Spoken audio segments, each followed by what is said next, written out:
اعوذ باللہ من الشیطان الرجیم بسم اللہ الرحمن الرحیم اللہم صلی علی محمد و آل محمد۔ میرے تمام سننے اور دیکھنے والے مومنین اور مومنات کو میری طرف سے میرے چینل ناطق قرآن کی جانب سے السلام علیکم۔ آج آپ کے سامنے چند آیات قرآنی اور اسماء الحسنہ کے چند اسماء کا فائدہ جو ہے اس کو آپ کی خدمت میں پیش کرتا ہوں، جس میں سب سے پہلے مولا امام علی رضا علیہ السلام کا ارشاد گرامی ملتا ہے۔ مولا فرماتے ہیں کہ بسم اللہ الرحمن الرحیم اسم اعظم سے اس سے زیادہ قریب ہے جتنی سفیدی آنکھ کی سیاہی سے زیادہ قریب ہے، یعنی کہ کوئی بھی مشکل ہے، کوئی بھی دعا کی قبولیت چاہتے ہیں تو بسم اللہ الرحمن الرحیم کا ورد کر کے دعا مانگیں تو یقیناً پروردگار عالم اس کو قبول و منظور فرمائے گا۔ اور بسم اللہ الرحمن الرحیم پڑھنے کے بے حد فائدے ہیں۔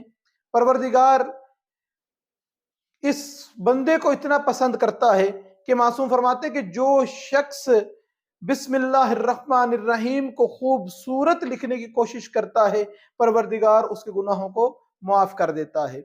اس کے علاوہ معصوم فرماتے ہیں کہ جس شخص نے ایک مرتبہ آیت الکرسی ہم فیہا خالدون تک پڑھی تو پروردگار دنیاوی 70 بلائیں اور آخرت کی 1000 بلاؤں سے نجات عطا فرماتا ہے۔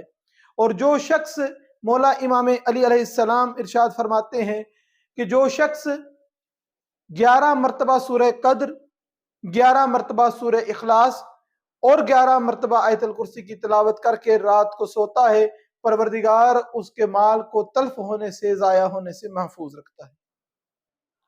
اور اس کے علاوہ اسماء حسنہ میں سے القدوسوں کا ورد اگر بروز جمعہ 100 مرتبہ کیا جائے تو پروردگار انسان کو باطنی برائیوں سے پاک کر دیتا ہے۔ اور السلاموں کا ورد کرنا انسان کو سلامتی عطا کرتا ہے، اور اگر مریض کے سامنے، مریض کے قریب اس کی تلاوت کی جائے تو پروردگار اسے شفا عطا کرتا ہے۔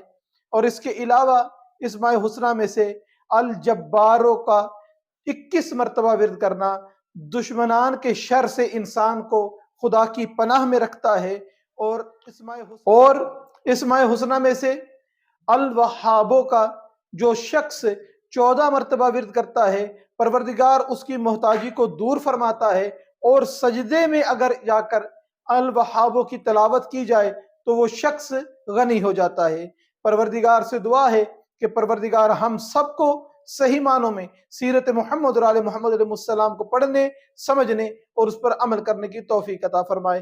وما علینا الا البلاغ المبین۔